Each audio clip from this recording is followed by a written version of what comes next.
Okay, well, this is going to be a great panel. We have some outstanding panelists who have joined me. Susan Benish is the director of the Dangerous Speech Project. Monica Bickert is head of global policy management for Facebook. Vijaya Gadi is legal policy, trust, and safety lead for Twitter. And Kelly Music is a plaintiff in a case entitled Feminist Majority Foundation et al. Versus University of Maryland. And she's National Campus Program Coordinator for the Feminist Majority Foundation. So I want to welcome you all, and we'll get us, oh yeah, okay. I haven't met us yet. I don't know.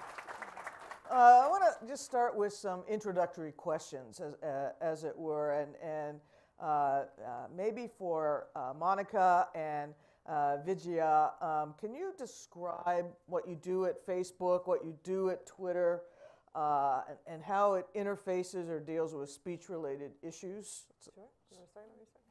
Sure.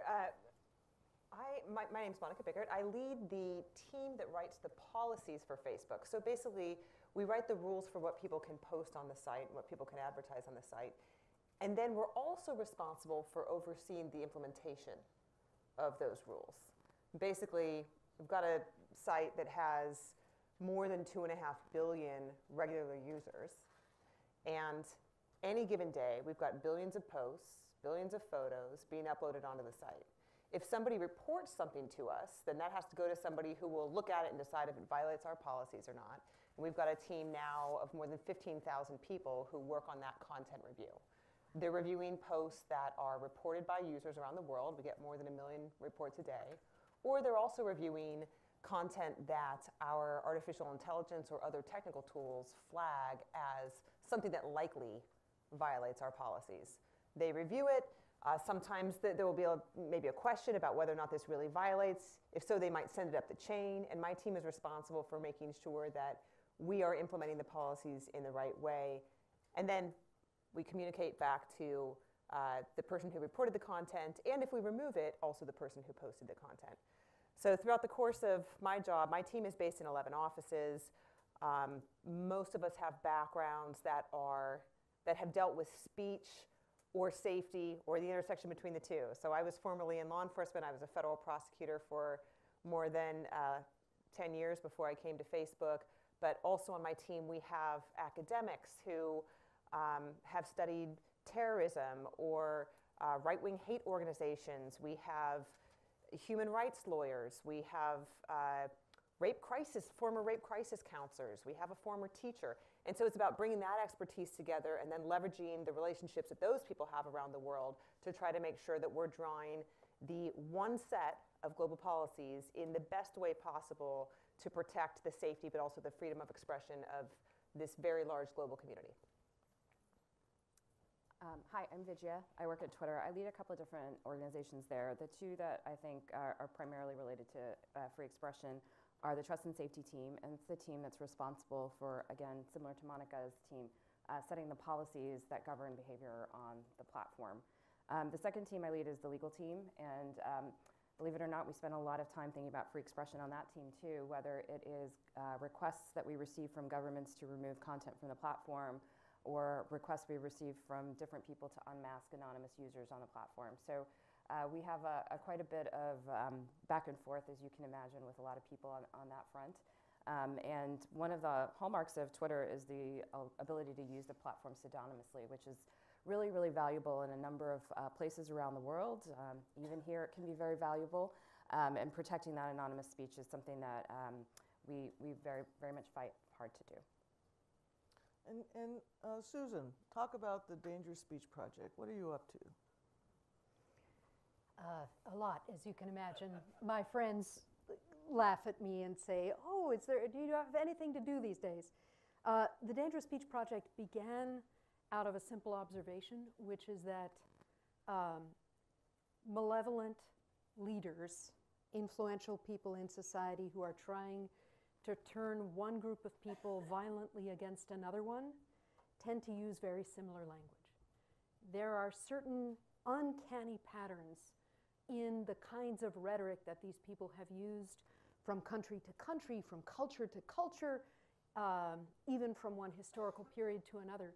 Unfortunately, you know, it would be wonderful if we could say, oh, it's those people who have this problem and they've always done that and they always will, and the rest of us don't do that. Unfortunately, in some ways, this isn't true. It seems to be the case that there are certain techniques that work very well, and so malevolent leaders have discovered them and used them consistently. The one that all of us know about is dehumanization, dehumanizing another group of people.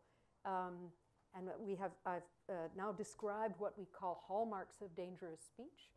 I won't go into all of them, but they're easy to find on our website. The point is that this is a category of speech that is quite clear to define, and that we suggest paying attention, we at the Dangerous Speech Project suggest it's important to pay attention to, because we can pretty much all agree that mass violence between groups of people is a terrible thing and should be prevented. So the other thing that we do at the Dangerous Speech Project is to study the most effective, successful responses to dangerous speech and other kinds of harmful content that don't impinge on freedom of expression. So it's a more specific category than hate speech, which is the much better known term. We all use the term hate speech, but it is curiously subjective. If I gave any group of 5 people in this room or outside the room a list of 10 examples, and I'm sure Monica and Vitya are nodding because they know this well, and I asked all those people to say which of those examples are hate speech, they would answer differently. So it's a term, hate speech is a term that we all use, but that is very difficult to implement in a practical sense in many cases. So we focus on dangerous speech because of the specific harm that we're trying to prevent, which is violence, and also because of these uncanny patterns. We think that if people became aware that, for example, it is fear that is the much more operative emotion in dangerous speech, not hatred, that people would be able to recognize it and be less susceptible to it and react constructively against it. We're going to circle back to that concept as it relates to the platforms and your rules, et cetera, maybe the role of AI as well. But in the meantime, Kelly, can you describe what happened to you when you were at the University of Maryland and what your lawsuit is all about? So, hi, I'm Kelly. I don't want to disparage the University of Maryland. I graduate from the University of Mary Washington. And while I was a senior there in the year 2014 to 2015, I was president of a campus club called Feminist United. And that year we decided to prioritize changing or trying to change the campus sexual misconduct policy. And in doing so, we had set up several meetings with the faculty and administration to talk about those changes. While that's going on, there is a conversation among students and administration on campus about bringing Greek life to campus, as well. Greek life. Yes, fraternities and sororities. And there was a campus forum in the fall of 2014 in which members of Feminist United, myself included, spoke out, drawing a parallel to the statistics of increased rates of sexual violence on campuses that have a Greek system. And so it was during that town hall that Yik Yak, a social media platform that is now defunct, there were posts on Yik Yak. I don't know if folks are familiar with it. It was an online app that allowed users in a specific radius to anonymously post things, and then they could be upvoted or downvoted based on popularity. So it was during that town hall about Greek life that folks in that particular radius on campus were posting things that I won't say on the stage, but were disparaging comments, naming members of Feminist United and naming the club as a whole. And so that was our first sort of introduction with, you know, is this just bullying? Are these just derogatory comments? Do some of these escalate to threats? And so later on in that semester, a member of the student body attended a party in which members of the campus rugby club sang a misogynistic chant that included references to necrophilia, sexual violence, explicitly rape, and the student recorded that chant and brought it to the administration and said, you know, what are you going to do about this? This is certainly not conducive to our campus policies and our campus community. And so once we became aware of it, we also started having conversations with the administration and said, you know, this is a conversation about what are you going to do to, you know, condemn this language that is not in line with the values of this institution, with the honor pledge that we all signed as freshmen. And so in the spring semester, again, we continued having those conversations with administration, and at every turn they were saying, well, we don't really know, you know, we're outraged, but we'll figure it out. And the president of the organization and myself as vice president, we wrote op-eds in our student newspaper, personally condemning the language and critiquing what we saw as inaction by the administration to at least comment publicly on the situation. And it was following those op-eds and some more media press that we received a, you know, barrage of then threats and harassing language on Yik Yak, escalating to over 700 individual yaks or posts that identified myself and other members by name. They posted our locations. They said where we would be, when we would be there. They posted very private details of our personal lives. And throughout this time, we continued meeting with the administration, including the president, the vice president, the Title IX coordinator, and asked specifically, you know, can you help us? Can you make these stop? Can you find some sort of solution? You know, we are terrified to go to class. We don't know if there are 700 individual people on campus who want to rape us, who want us to die. And throughout this time, the administration just sort of threw up their hands and said, well, this is free speech. We can't do anything. We're a public institution. If you feel scared, go to the police. And at which point, when one student did go to the police, the chief of police said, is Yik Yak a website? Which just demonstrated a lack of cultural competency and understanding of the current technology that college students were using at the time. And so finally, exasperated, terrified, and unable to access our education, we filed a Title IX complaint in May of 2015. Following that, in 2017, we made the decision to pull the Title IX complaint based on inaction by Secretary DeVos, and we filed a lawsuit.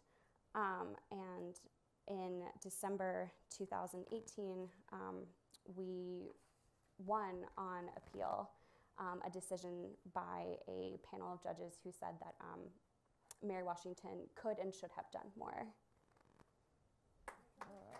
Thanks. So let me pivot off of that and ask what more you think Mary Washington could or should have done, and how would your platforms handle a situation like this? Let's say instead of Yik Yak, it was Twitter or it was Facebook, and how would that get raised possibly to your attention, and what would you do about it? But let's start first with what more do you think Mary Washington should have done? It was Mary Washington, I'm sorry, misspoke. It was not Maryland, but Mary Washington. But what more do you think they could have done and should have done?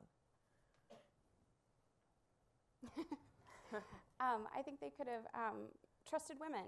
You know, when we said that these were specific threats against individual members, they should have taken the time and resources to address those threats. We've seen countless universities do that numerous times with threats of gun violence on campus and bomb threats that were much less specific than the threats that we received. And in those cases, the campuses immediately took action to investigate, to find out if it was a student making these threats, if they were credible threats, and providing some sort of resolution to the fear that was caused. Yeah. Susan, do you have any thoughts? Lots of things. The university, instead of saying go to the police, could have supported the students in their effort to seek action on the part of law enforcement. The university, I understand, said that it couldn't communicate with Yik Yak because it's a public university. Three of us are lawyers. That doesn't make any sense to me. I can imagine that Yik Yak might not have responded constructively, but I also can't think why a university president wouldn't have at least attempted to contact Yik Yak and to say, listen, by the way, maybe not everybody knows, Yik Yak was geographically bounded. In other words, you could only communicate with people within a certain small geographical area, and that's why it became very popular while it was still in existence on campuses. So you would know that the other people posting on Yik Yak, although you had no idea who they were, since a big feature of that platform was that it was anonymous, but you knew that they were people very nearby and likely students on the same campus. So these are very important features of that particular platform that made it especially subject to abuse. Mary Washington wasn't the only campus where it became terribly polluted with racism, with also threats and so forth. So it was closed on some campuses by university administrators who decided that the harm was greater than the opportunity to speak that Yik Yak afforded. Third, if I had been the university president, I would have spoken out loudly and without any hesitation against this type of appalling content and also specific personal threats. The content of the chant is frankly appalling. I'm also not going to repeat it, but I have been stunned at the lack of reaction, and I'm not surprised at your reaction. So those are just three ideas. I'm sure other people will have more. Yeah. Yeah, and just to be clear, I mean, our platform, and I think, Monica can talk about Facebook. At Twitter, we have rules against this. You cannot threaten people. You cannot, say that you're going to rape them. You can't abuse and harass them. You can't create accounts for their sole purpose is to just target individuals. So if this content had been reported to us, we would have taken action on it and it wouldn't remain on the platform. And I think that that's really important. The perspective that we bring to this, because I do think one of the things I assume we're going to talk about is this line between abusive speech and free speech, and where we draw that is over the years what we have acknowledged is that people are being driven away from speaking out because they fear to speak out. And this is particularly true for marginalized groups, for women, where the volume of abuse that is directed at them is so high that they are backing away from using all of these platforms because they don't feel safe to do so. So that is how we try to balance our policies. Like, you can speak freely until the point where you are actually attempting to silence someone else from speaking. Mm-hmm. And let me pursue that a little bit. How do you determine that line, and where in the organization is it determined? So that line, I would say, is probably where most of the controversy exists in how people think of our enforcement. So this is obviously policy-based, but that policy gets enforced all around the world in hundreds of different languages with tons of local nuance and context. And so we put together guidance for our enforcement teams that is based on the best information that we have. We rely on partners like Susan and others who help us understand whether we're doing the right thing or the wrong thing. We have local partners within all the countries where we operate giving us feedback on whether we're being too aggressive on particular types of things or we're missing things because we're not, we don't have the local context.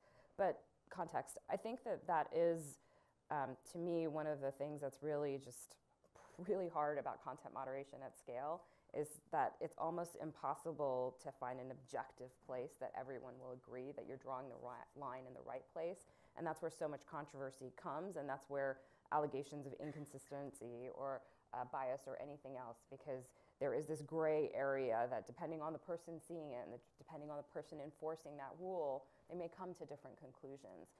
And so it creates an enormous amount of challenges for platforms such as ours when we're trying to create this space where people can feel safe to speak freely, but it can't be always done with 100% consistency or accuracy around the world. Right, so you're trying to create a free space that it's not free, right? It's to be abuse-free. And that's right. And President Maltano, we've done a ton of research amongst the people who use Twitter and the people who don't use Twitter about what they want us to do. So this isn't just what we want to do, but this is these are the people using the platform. What are their needs and expectations of us in this role? And we use that as guidance for how we enforce our policies and how we create policies. And we've had to change over time. This is not a static place that any of these platforms are.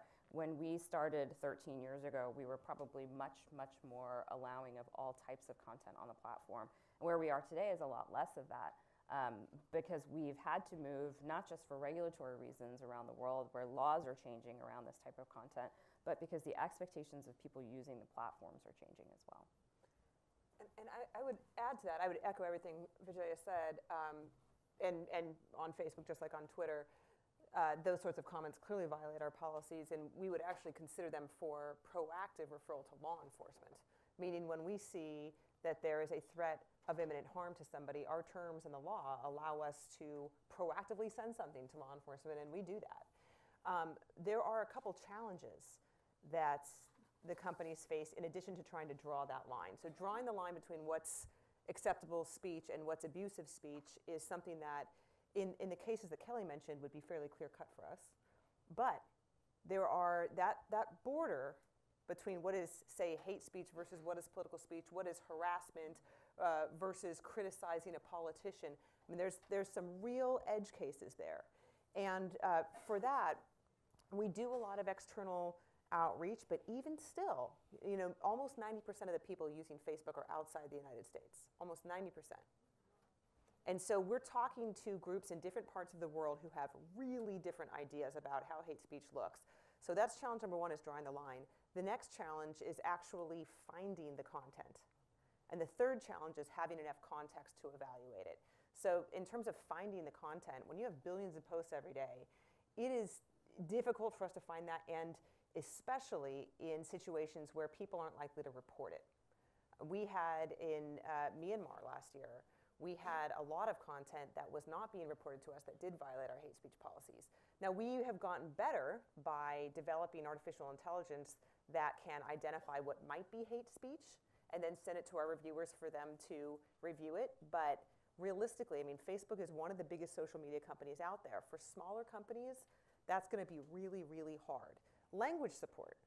We have language reviewers that are native speakers in dozens of languages. We have over 100 native Burmese speakers now. So if we get reports of hate speech in Myanmar, we have people who can review that who speak the language. Again, for smaller companies, that's a lot harder.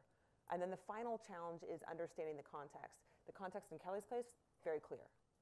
Sometimes you're looking at something online that is the manifestation of something that's happened offline, where those two people clearly understand what is going on here, and it is not good.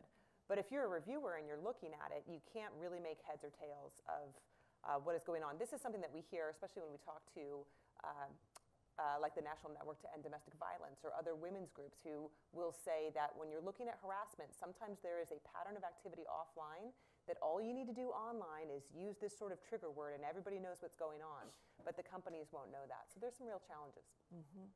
And you mentioned AI. AI depends in part on being able to discern patterns from what has been seen before.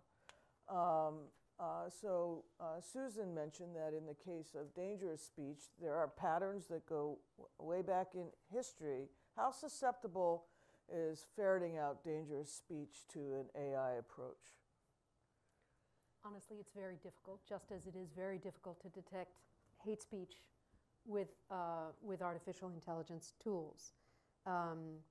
Like Monica's colleagues at Facebook or Vijay's colleagues at Twitter, I have taken part in efforts to build what are called classifiers to detect these sorts of content. And we found that we end up with lots and lots of what are called false positives. That is to say, examples that the software thinks are bad, but they're not. And also false negatives. You also miss plenty of bad content because I could show any human the patterns in dangerous speech. For example, what we call accusation in a mirror is one of them. That is when you tell your own group of people that the other group of people poses a mortal threat, specifically is planning to attack them, to hurt them, when actually what you're trying to do is to convince your group to condone or take part in an attack on the other group. That's why it's called mirror. So it's accusing the group you plan to turn into victims of being the perpetrators or planning to be the perpetrators. That's very easy for humans to recognize, but it is very complex for software to recognize, since, as you can imagine, one could express that with any number of different kinds of language, of words. So it's nowhere near as simple as, in fact, I've had lots of data scientists who want to be helpful say to me, just give me the list of words. Right. And what they mean is the slurs, the bad words. Give me the list of bad words that people use about other people. Unfortunately, in this context, humans are tremendously creative. And they have so many different ways of saying beautiful things, and also a stunning variety of ways of saying terrible things that are really difficult to program artificial intelligence to recognize. So it's getting better, but it's also very dangerous to assume that one can just, find the right engineers who will do the right coding and produce the right tool, and then all the bad stuff can be deleted, since that just is not possible. And if you simply unleash, in this case, unleash the technology and you don't have human review, you would be building an even larger secret system of censorship worldwide, or practically worldwide, than frankly what we already have, which is what the platforms are collectively operating. But at least the platforms, in most cases, still have humans looking at the content. Frankly, that's also not a great solution because it does a lot of damage, I think, to the humans who do that terrible work. And people make mistakes. And people, of course, also make mistakes, just like software. So I'm sorry to say there is no, easy solution to this. But the more we are aware, I think, of the challenges, the closer one can get to good solutions. Some numbers to kind of put that in context, what Susan was just mentioning. If you look at things like organized terror propaganda, ISIS puts out a beheading video, or child sexual abuse imagery, which the companies work with the National Center for Missing and Exploited Children to make sure that we know how to recognize known images of child sexual abuse imagery. All of that, we can use regular hashing, matching. It's photo matching, it's image matching to stop things at the time of upload. That is comparatively fairly easy. So if you look at our transparency report that we put out about how much content we remove from the site, we just put our last one out in November, you'll see that for terror propaganda and for child sexual abuse imagery, of the content we remove for violating those policies, more than 99%, well over 99%, we detect using our own tools. Now, when you look at hate speech, And you detected it at the uploading phase. most of it, the vast majority at the time of upload. But Now, also, isn't most of that content that has already been exactly. uploaded? So it's simply detecting stuff that you've already found before. Well, not and new maybe stuff. not, and maybe not even uploaded to our site, but uploaded somewhere on the internet where we're able to find it when it comes out, and maybe even stop it from hitting the site. So whether we get it from NCMEC or ISIS puts it out in some other channel, we can try to stop it at the time of upload. But that is not, comparatively, that is not sophisticated technology. That is just matching technology. But when you talk about using artificial intelligence to find things like hate speech or bullying and harassment, where each individual might say something slightly differently, there we are using these classifiers, artificial intelligence, and the numbers there are much lower. They're frankly much higher than I thought they would be at this point. I was even more pessimistic about this. But in our last report of the hate speech that we removed in the last quarter, a little more than half of it was detected using our artificial intelligence and then sent to reviewers for human review. But half of this is still coming from user reports. When it comes to bullying and harassment, only about 18% is detected by artificial intelligence and then sent to reviewers.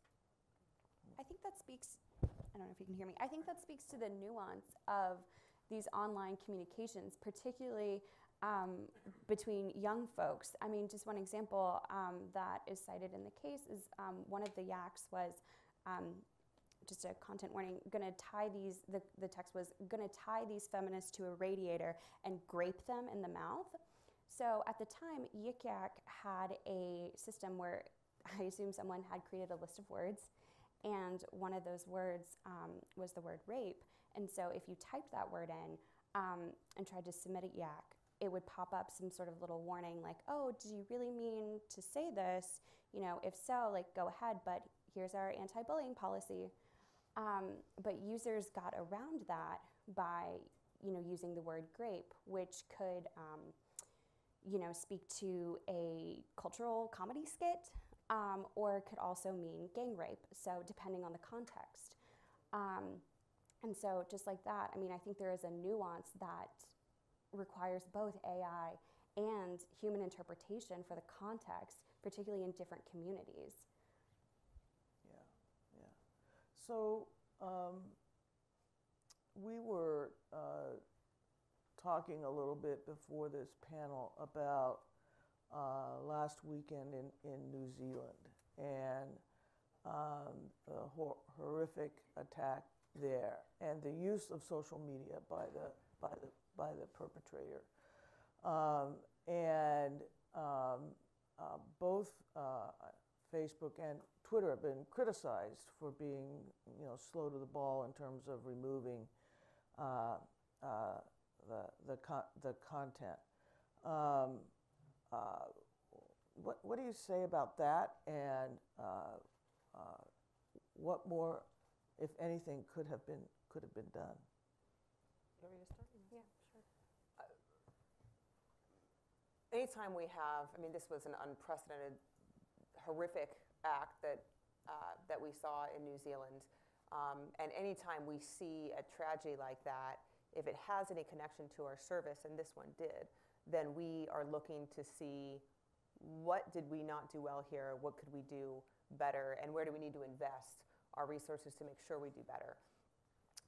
For those of you who don't know, the shooter here, I mean, this investigation is ongoing, but the shooter here used internet services to say that he was going to live stream his act, and then he live streamed it from Facebook, and subsequently, after the attack, the video was about 17 minutes long. That video was not reported by anybody while it was live. It was viewed by under 200 people while it was live. Law enforcement in New Zealand notified us of the video, and of course we removed it immediately and made sure that we were communicating with law enforcement that channel was working well. But the next steps that we took were to make sure that we were using our technology to prevent uploads, subsequent uploads of that video. Now, there are other policies implicated here too. We don't allow people, and believe it or not, this happens every time there is a horrific attack like this. We don't allow people to praise the attack or the attacker, or to create pages or profiles in that person's name, or to try to hack into the accounts of the victims. And we see that sort of behavior a lot. So we kick into gear a task force that focuses on doing those sorts of sweeps and using our tools to make sure that we're not allowing re-upload of the video. One of the other things that we do in this sort of case, and we did this here, was reach out to the other tech companies. So Twitter, YouTube, Microsoft, Facebook, we are all talking together and saying, what are you seeing, so that we can make sure that we are flagging it, because if it violates our respective policies, we want to remove it as quickly as possible. So a couple challenges here. One was, why didn't our AI catch that video at the outset? And another is, why weren't all the social media companies able to prevent re-uploads of this video? I'll deal with the second one first, just because it's a little easier. Basically, we had a lot of people trying to do end runs around our system. So it's easy to stop the upload of the same video, but it is harder to stop new versions that people splice together. And in the first 24 hours, we detected more than 900, this is just at Facebook, more than 900 visually distinct images of that video that people had edited and tried to upload. And whenever we would catch one anywhere on the internet or on Facebook, we would hash that too and add that to our database and send that over to our partners, our partner companies. So in the first 24 hours, we removed 1.2 million attempted uploads of the video and stopped them from hitting the site, and an additional 300,000 that did hit the site that we then identified the video and were able to sweep the site and remove. So that's one challenge. The other challenge is in using AI to try to detect that sort of video during the time that it's live. We're using artificial intelligence to try to detect abuse in live videos, and it works very well for some things. One example is, it's not perfect, but one example of where it's getting better is in threats of self-harm or suicide. From November 2017 through November 2018, there were 3,500 instances where our artificial intelligence detected some real-time threat of suicide or self-harm on our site, and many of those are on live video, where we were able to refer those to first responders proactively. And we've seen cases where that has helped save lives. But that's where you have a lot of data where you can train a classifier. And you have words that people tend to use and things that they tend to say before they might hurt themselves. When you think about a mass shooting video, thank goodness we don't have a lot of first-person mass shooting videos out there. This is not something where the artificial intelligence is yet at the stage where it could recognize it. There's a lot of things that we can do in the future to invest in improving the artificial intelligence, and we are working on that, but there are going to be real challenges along the way. And just to add to what Monica said, I mean, I think this whole incident just revealed that the technology is not where we want it to be yet. But there's no one at my company or any of these companies, I assure you, that doesn't want it to get better and is not investing heavily to get it to where it needs to be. And the toll that this type of content takes on our employees and the people who help moderate the content on our service is enormous. So I want this technology to get better, because it is not fair to ask people to repeatedly review 900 versions of this to be able to identify all the different types of modifications that are being made. It is a big toll on people. Mm-hmm. One thing the companies were able to do in this case that I don't know if we'd ever done this as well before, but the companies came together. We have a shared database where we share images that of very violent videos that clearly violate our terms, like a beheading video by a terror organization, and we can put it in this database so that the other companies, if it violates their terms, can use that hash, that digital signature of that video, and stop it from hitting their service as well. And there are 14 companies now that are members of that database. Here, in the wake of the New Zealand shooting, we were able to share thousands of hashes of images with one another so that we could collectively stop this content from hitting our sites. Could I add just a couple things? One is, I'm not sure if everybody knows that a hash is like a digital signature that allows then software to detect the same thing. Right. So it's a useful tool. One other thing I wanted to mention is that 14 companies are a lot of companies, and it's terrific that they're now sharing images. That's a relatively, or sharing hashes, that's a relatively new development. But it's nowhere near all of the companies or all of the places online where that video appeared, or versions of that video appeared. In other words, even if Facebook and Twitter and YouTube, which is another colossally important player in this regard, managed to take down all of the versions of such a video, it would still be online. That is an important and frustrating reality, and I think calls upon us to think in holistic terms about the internet. And then the second point I wanted to raise is that the video is not the only thing that that person produced. There was also a manifesto modeled in some ways after his great hero, Anders Breivik, another mass murderer who killed more than 70 people, including many children, in Norway.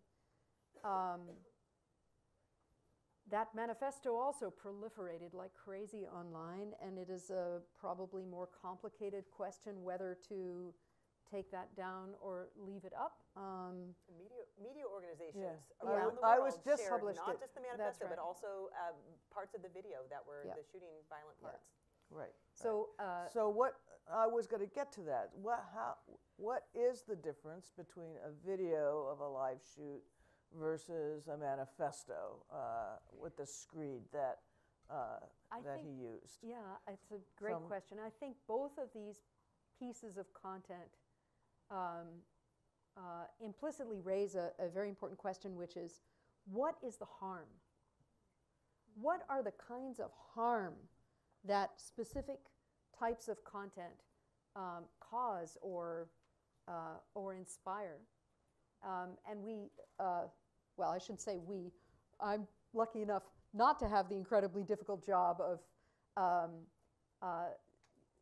defining categories of content for a company in order to make a million decisions a day, although I think a lot about that stuff. So for the most part, companies and policymakers have tried to build categories of content according to the nature of that content, according to the content of the content, for want of a better word. But if we thought instead about the harm, we could say, for example, regarding the video, the most obvious form of harm that does is, as Vijay mentioned, to horrify people, to leave them with terrible memories that they cannot maybe erase, to discuss them, etc.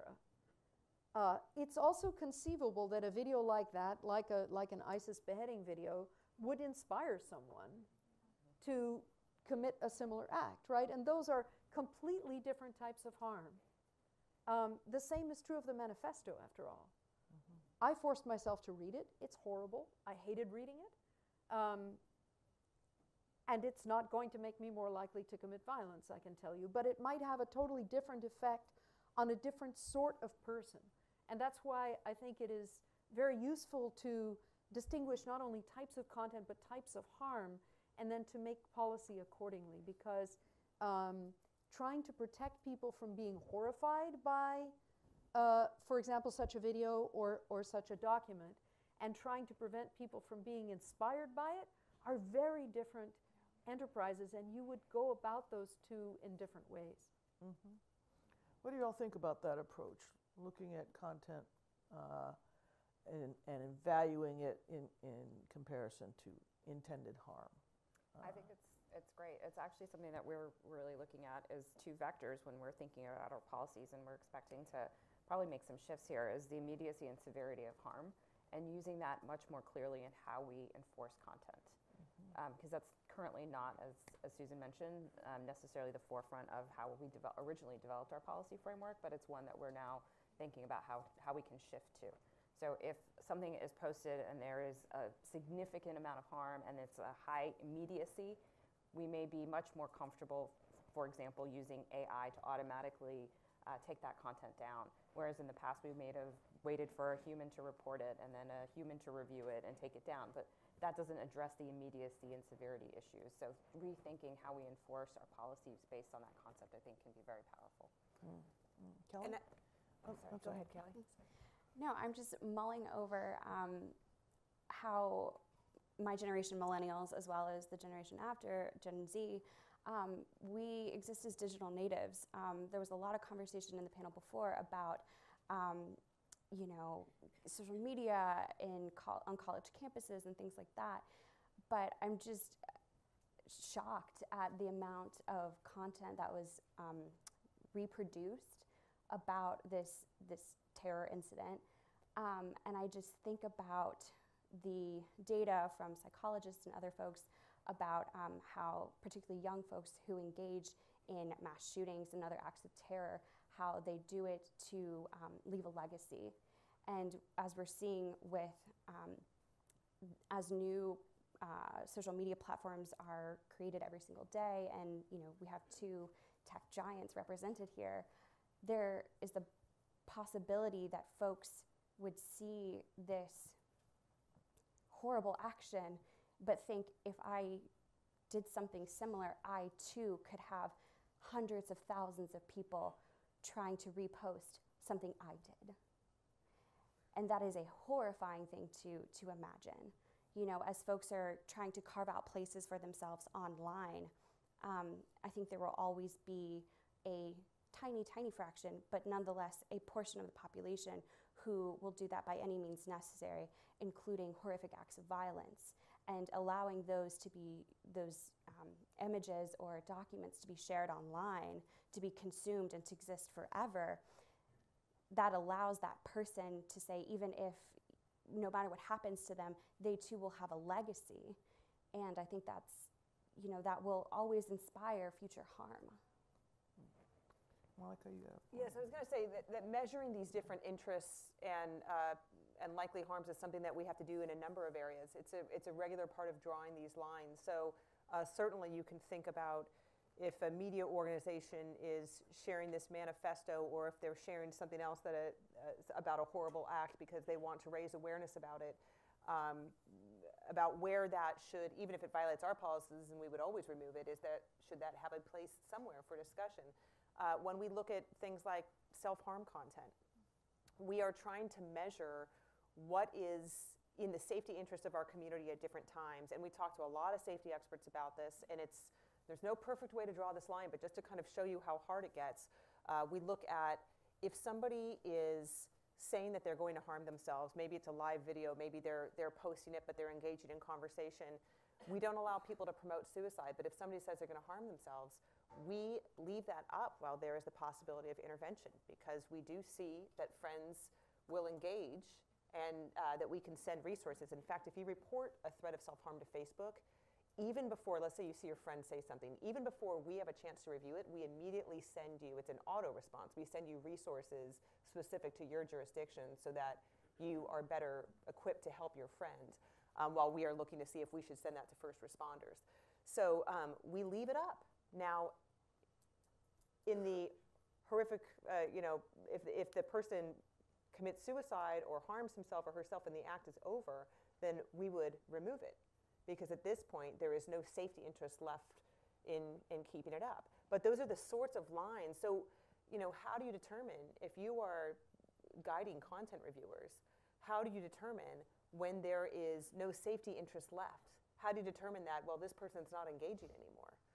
Those are the sorts of dilemmas that are very difficult. With graphic content, I can think of circumstances like the video of Neda Sultan in the Iranian protests, where we look to see how somebody is sharing something often, and we say, if a person is sharing content to raise awareness, we want to generally try to allow that, but we don't want that to have an effect on the viewer where it's a surprise or it's something they can never unsee. And so we're increasingly looking to see what are the tools we can give viewers to make informed choices. So for instance, even if there is, of course, in a Neda Sultan video, you know, we would remove that in most circumstances, but if there is a circumstance where we would leave it up because it is being shared by a news organization to raise awareness or what have you, then we would want to do so only where we can limit the audience to adults only, where we have a warning screen over it so that when people click on it, they're making an informed choice. And so I'd say as the companies are maturing, as we're building more tools, those are some of the tools we're looking to build for people to have more control so that we can satisfy multiple safety interests at once. That's great. So we have a few minutes left for questions. And I cannot really see. So wave vigorously. Okay, there you go. Hi, I'm a grad student from UC Santa Barbara. Thanks for being here. So my question's to Monica. I've been helping my university for about 4.5 years, ever since the Isla Vista rampage happened, where 6 of our students were killed and 14 were injured. And one of the hardest parts of this work was actually all of the fan pages that popped up immediately praising the perpetrator, which actually happened within hours. And as PhD students, who I'd like to feel would be well adapted to work together and try and get Facebook to take that down, we didn't hear back for, I think, 3 days, and then it just kept continuing that Facebook pages over the years would come up over and over where they were trying to fan praise for the perpetrator. And so I'm just wondering, that was 4.5 years ago, so when you say try and do things quickly or respond as soon as you can, what does that time frame actually look like? Thanks. So, and I can speak to that specific instance as well. So just as we did with the New Zealand shooting, in the wake of the Santa Barbara shooting, we did have a team that was proactively looking to try to keep accounts and pages with the perpetrator's name from coming back on the site. Of course, especially with names that are more common, that is very difficult to do. And people can report content to us. If you report something to us as being a fake account or an imposter account, the typical response, because almost any time there is a shooter, there are people that have other people that have that same name. So the typical response is we try to look at it and see if this looks like a real account. We will sometimes ask people for identification to confirm this is their real account. And so sometimes we do have delays there, which are not great. And hopefully we've gotten a lot better since then. The expected timeline, in terms of removing, in the wake of any sort of attack, in terms of removing what I will call known bad imagery, like Susan referenced, that is now fairly fast because the technology can help so much. In terms of stopping fake accounts, it's faster because we can at least flag for review when accounts are being created or pages are being set up with that person's name. In terms of posts on the site that are just praising this person or his or her acts, that is much harder. And when it comes to user reports, if somebody reports something to us, we generally, in the vast majority of cases, we are able to respond within 24 hours. But in terms of actually finding the content ourselves, when it comes to the post level or the photo level, that is very difficult. Yeah. Very good. Other questions? Over here. Hi, my name is Priya Koliwat. I'm a freshman at American University just down the road. So with all the internet is full of horrible content, and people can get together and discuss terrible ideas and even going out into the real world and commit crimes. What does Article or Section 203 play in all of this? Because it really does protect tech companies from holding any responsibility for the posts of their users.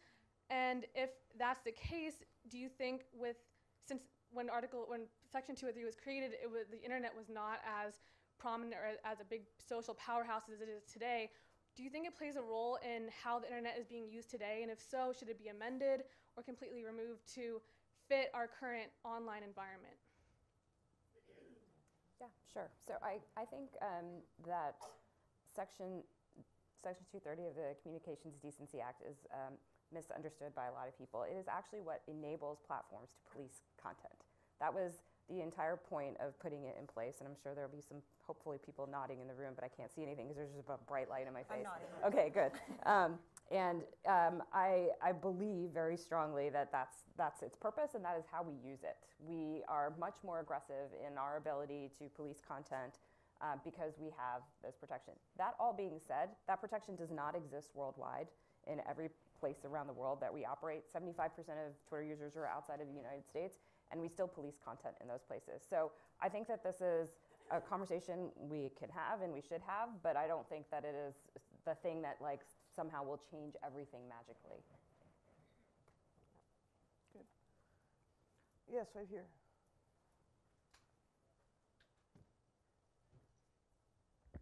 so I'm Arnie, I'm from UCLA. So I just had a question about, in recent years, there's been a rise of communities that have been created either on Twitter or on Facebook that have breeded white nationalism and white supremacy groups.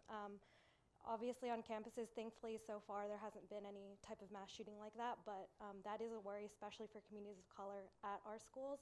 So what role, and does technology have a role in preventing the breeding grounds of these spaces and communities online that does lead to very real harm in our schools? Yeah. Thank you for the question. Yeah, when it comes to hate speech on Facebook, we don't just look to actual speech, we also look at hate organizations. That is a very manual process, meaning that for any organization that is flagged for us as potentially being a terror organization or some sort of other violent organization or hate organization, we go through a process of looking to see what, we don't allow them on Facebook, hate orgs or any sort of violent org, and we detail in our public policies exactly how we define these things. But here we're talking about using offline behavior as a reason for not allowing somebody to have a presence in our community. And so we have to be very thorough in our understanding of what this organization actually stands for. And a lot of times that also means talking to researchers and academics, but looking to documented acts and statements by those groups as well. It is a real challenge for us, especially in part, I mean, this is, you can imagine what this looks like in the United States, and then think about countries where we don't necessarily have offices, where it is hard to find civil society partners on the ground, and it gets a lot harder. Yeah. Could I just add a Yeah, couple of ideas Susan. about that? Yeah. It is terrifying that, and it is undoubtedly the case that extremists of various kinds can find each other and organize and help each other and teach each other and so on online much more effectively than they could offline. It is also something of an opportunity that I think has been nowhere near sufficiently exploited, to follow them, to identify them, to see who is influencing whom. For example, the man who committed the massacre at the Tree of Life Synagogue in Pittsburgh was a frequent follower of a man who used an appalling handle that I won't repeat. A journalist, in fact, I think 3 journalists tracked down and identified the influencer. In other words, the guy who was being so much followed by the man who committed the massacre in Pittsburgh. By identifying the people who are particularly influential among those groups, or in techie parlance, the nodes in a network, it's possible to, I think, ultimately prevent some of these crimes, or at least to understand who is being influenced by whom and try to get a better sense of which people are vulnerable. There are, I should say, perhaps susceptible instead. There are, in most of these cases, nodes or influencers who know extremely well what it is they're doing. They're seeking out alienated, disaffected, resentful people who are susceptible to their messages. And then those susceptible people become more and more enraged. They're more and more influenced by what I call dangerous speech. And then some of them, for various reasons, are the ones who are most likely to commit massacres, mass murders. It's, of course, difficult to predict exactly which one is going to act, but it's possible to gather a great deal of information about those people online. So that's one. And then the second thing is that in some cases, all too many cases, people are making lots of money off of disseminating harmful and dangerous messages. In some cases, the architecture of a platform, the tools that the platform makes available to users, allow them to monetize their content. In other words, to make money off of the sorts of messages that they're disseminating, and the platforms can greatly diminish that. So that there are opportunities to be more aggressive in trying to diminish those those groups and their influence. And something I know that Susan's worked on, and the companies have as well, is also how do you leverage the platforms for good? We are focusing a lot on how speech can bring about negative consequences, because that's sort of our jobs. but there's a lot of good that can come from engagement around some of these topics online. And so the companies have been trying to promote those sorts of efforts. And one of the things that civil society groups will ask us, and where we will try to provide training, is what are the things that allow them to reach a target audience? What are the voices that can actually be influential? What are the media formats that tend to resonate with people, and how can they actually start a dialogue? So we've been doing research, and I know Susan and others have been doing research on exactly what you need to do to make that sort of speech successful. All right. I think we are at the appointed hour. I want us all to thank a wonderful panel.